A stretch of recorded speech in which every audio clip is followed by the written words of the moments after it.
Well, greetings, world, and greetings, Seven Spot. We've got a treat for you today. It's Seven Spot Jim broadcasting to you direct from the immaculate and wonderful Seven Spot studio in glorious South Surrey, British Columbia, where it's an absolutely brilliant day. 7 degrees, slightly overcast, no snow, no rain, just a lovely day. And where we're going to be we're going on a little trip here today. We're going to go to Australia, to southern Australia, where we're going to bring in Andrew Keene. Andrew, how are you today? I'm well, thank you, Jim. That's awesome. I've been looking forward to having a chat with you for a long, long time. We've texted back and forth, and I've always enjoyed watching your life story on Facebook and your adventures. But one of the things that got me compelled to ask you to do a live stream was your recent excursion off road. Well, Yes, yeah. I wonder if you could just tell us what happened there and tell us why. I guess Take These Broken Wings and Learn to Fly is the name of our show. So I always say these shows are never about me. So no, I'll ask you a few questions, but I am going to put you into full screen mode here so that you can tell us a little bit about your Amaru and what happened. sure. So we went to a race meeting down at Port Macdonald, down the south of South Australia, down by the coast, Yep. and it's a hill climb in two parts. And yeah, unfortunately, I lasted 10 seconds in the event, but in my defence, there was 7 other cars that got wiped out in the first run. It was a bit sandy, Yeah. but yes, it just understeered off the road and ended up in the trees, which was awesome. Then I looked at my arms and my legs and thought, well, they're still intact. And well, that's a bit sad, isn't it? As I plucked my car out of the trees. Well, on a tow truck, really. Yeah. They Well, had I'm to going to put drag it out. myself back in for Yeah, just a second. We had a little chat off air, and from the photographs that you submitted, and I put on our Seven Spot Nation site, it doesn't show all the damage that happened. It almost looked like all it was fiberglass damage to the clamshell. It was a little yes, bit more than that, wasn't it? yes, there was. And well, the fiberglass just busts a little bit and then flexes back into its original position, but it actually pulled the front of the car across 3 inches or 75 mil, Hmm. and everything from the driver's, maybe the steering wheel forward on the right hand side, needed to be replaced because it was all a bit bent. Oh yeah. Now, did you undertake all this stuff yourself, or? Yes, I did everything myself except for painting it after I'd finished fixing it. Yeah, I got it. All right, Yeah. that's terrific. So you're handy with the welder then. Well, I hope so. It hasn't fallen apart yet.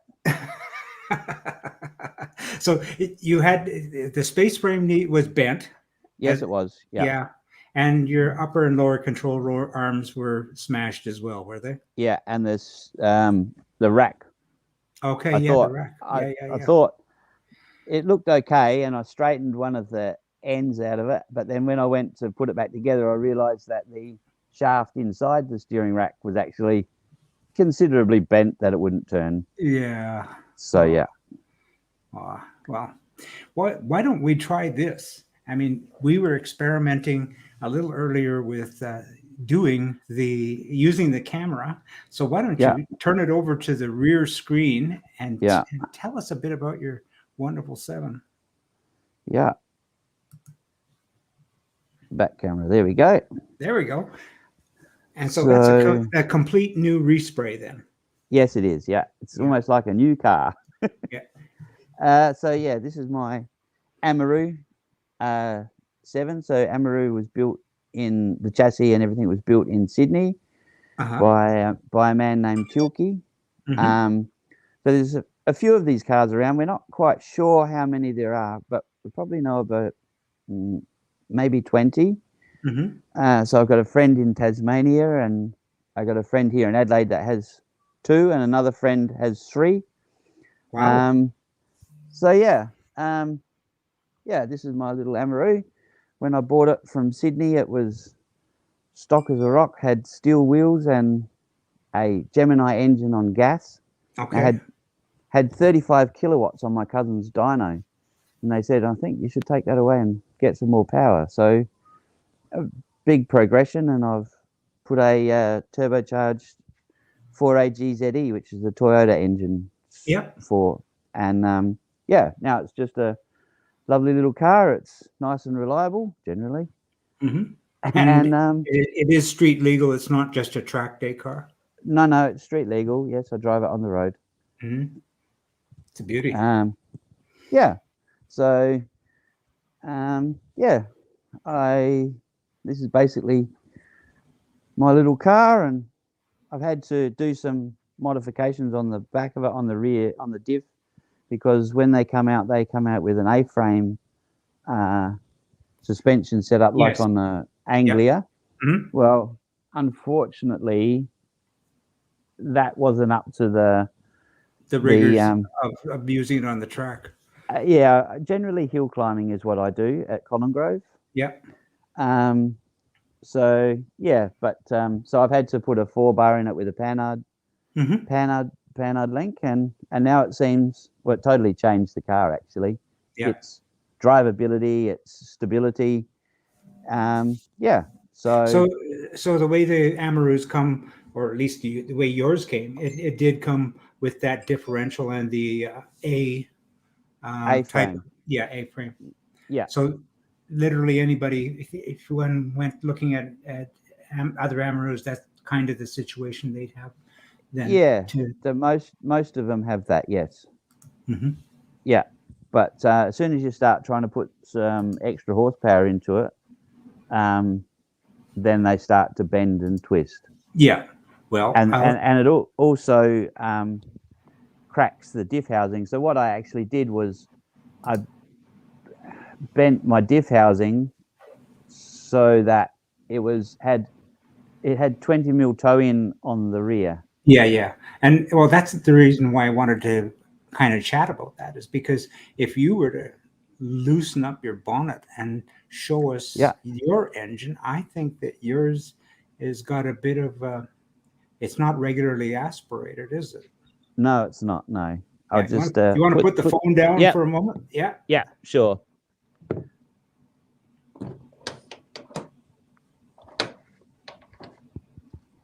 Now that's a shed. Look at that. Sorry. No worries. It's a shed roof. Yeah, but so there's your Toyota engine, and you got a great big turbocharger. Well, it's actually a small one. Yeah. Well, everyone wants to go to big for horsepower and things. Well, mine starts to make boost at about 2,200. Okay. And it pulls through to 7.8. Okay, got it. But I guess the reason I was mentioning that is with the existing differential you had on there, it was inadequate to deal with that kind of power, I would think. Yes, yeah. It bent the A-frame. I did have them somewhere, but they're a bit buried, as you put it, Jim, buried way back in the shed. Yeah. In one of those first photos that you put up. You don't want to see mine. It's just all boxes stacked one on each other. Thank God they're labeled. That's about it. Yeah. So, I live on a farm, so this shed is everything, like carpenter's workshop, farm shed, and car shed. Oh, that's great. Yeah. So I had to, because of there's restrictions with the brake and clutch assembly area there, I had to manufacture the inlet manifold myself. So I made that. I cut it all out by hand and die grinded the inside to match port it. Oh yeah. And then I just sort of sticky taped it together, and then I went to my friend and he welded it up or just tacked it together. Sure. And then I came home and fitted it, made sure everything was right, and then we made a few adjustments, and then I went back and he welded it up. It's only split twice. every time at the hill climb, I give it a really big hard time. It sometimes has a hiccup and Yeah. it splits. One of the wheels split, but we seem to have fixed that, which is a good thing. Wow, that's fabulous. I Yeah, like that. so I've And so upgraded this the. was just you did a template with cardboard and then had it welded. No, I made the template out of the aluminium. Oh, you did? Okay, well, good Yes, for you. yeah. Yeah. And the front is off of the 4AGE standard inlet manifold, Mm-hmm. and so I made a plate and then bolted to that. So Lovely. yeah, Well, I think yeah. our friend in Tasmania is probably watching this and hopefully So picking up a few. his is a 20 valve. Oh, So okay. luckily for him, everything is off the shelf. Aha. So yeah, they just make for the 20 valve, everything seems to be off the shelf, and it's great Mm-hmm. and easy. But yeah, I'm not quite sure. Oh yeah, because his engine's slightly forward of mine as well. Mm-hmm. So what I did was when I changed the engine from the Gemini engine Yeah. to this, is I pushed it back as far as I could possibly get it. Sure. So yeah, but yeah, Mike's will be a lovely car when he's got it going. He's nearly there. Yeah, he really is. Yeah, and Yeah, he's doing a cracker job. Just a fabulous. I like your seat yeah. there. You got great Yes, lateral support in I that. was I was just going to say. So I've got the the original Amaroo seats, but Mm-hmm. they're layback, comfy, but they're not good for stability Yeah. if you're trying to race. As in, I've come from a racing career. I raced Mm. speedway, well, not career, but I raced for a long time, and you need to be able to sit in your car and be totally Secure. supported. So Yeah.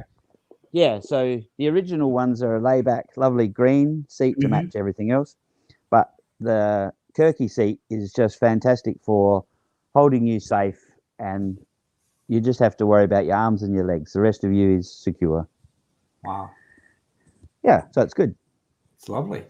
Mm.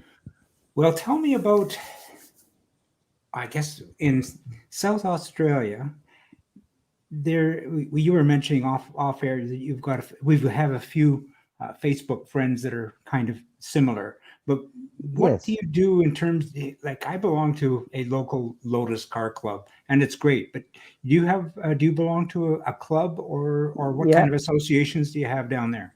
Yep. So we've got Clubbies SA, which is a like-minded people with all our clubmen, and we go gather once a month at the Res Hotel here in Adelaide, and it's Mm-hmm. great. And you see everyone catches up, and we just have coffee and chats and look at everyone's special cars. And then every Sunday, I go for a cruise with about half a dozen cars generally Yeah.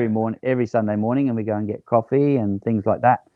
And then there's another group go from they go on the southern side of. We've got a freeway comes out of Adelaide, and they go on the southern side generally, and Yeah. we're on the northern side. And then yeah, we all catch up, and then we have there's Oz Clubby, so there's lots of it around Australia, and we go to these nationals, which is a fantastic event. And yeah, so we all travel to interstate and every 2 years and catch up with other like-minded people. Yep. Well, Yeah, I got to say thank you, Andrew. This is just fabulous. I'm going to bring myself back in for a moment. sure. See if I can do that properly without crashing the system. Here we go. There's your lovely clubby, and I have not had the opportunity to have a chat with somebody with an Amaroo, but I think I'm going to be speaking to a couple of them, a couple of people we actually know, and because it's a beautiful car. And you say there was about 20 of them that went into production? I'm not sure. I honestly don't know. Peter Yeah. Reid. Is Peter Reid in your group? Do you know Peter Reid?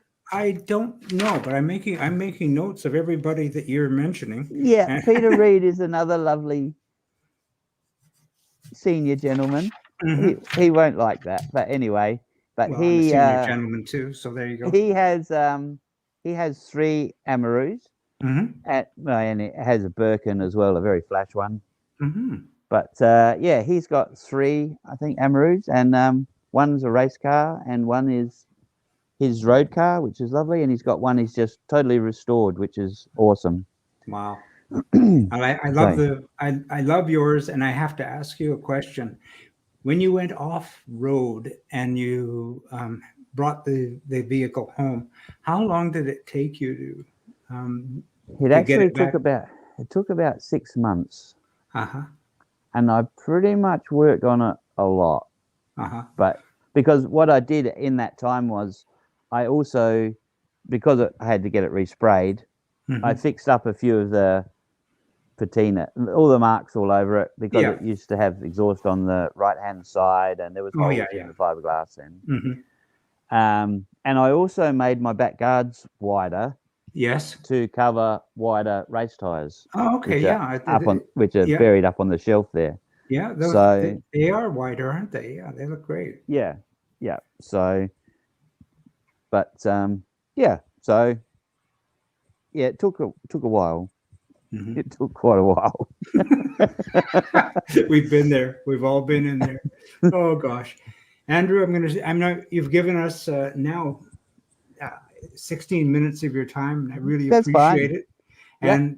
And I wanted to say thank you on behalf of Seven Spot. This is a great opportunity. I've said it before. I am absolutely in awe of uh, the clubman um, spirit in Australia. I mean, Yeah, it's pretty cool. it's very unique. It's just like we don't in North America. We don't have it. We don't have the passion. Um, we certainly don't have guys out in the shed.